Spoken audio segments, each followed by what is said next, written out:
Hello friends, day 20 में आपका स्वागत है। 365 डे चैलेंज ऑफ लर्निंग।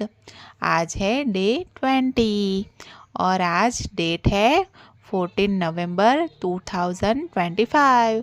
14 नवंबर क्या होता है? Children's day.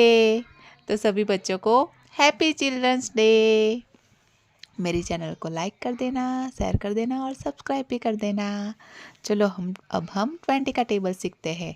21 ज़ा 20, 22 ज़ा 40,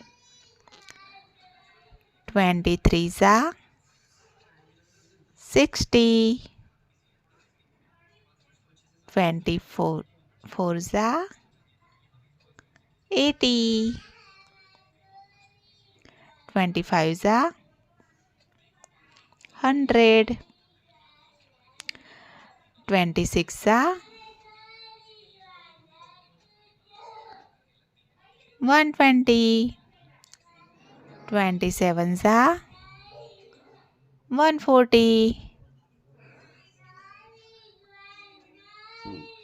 28 ज़ा 160, 29 ज़ा 180, 10 ज़ा 200।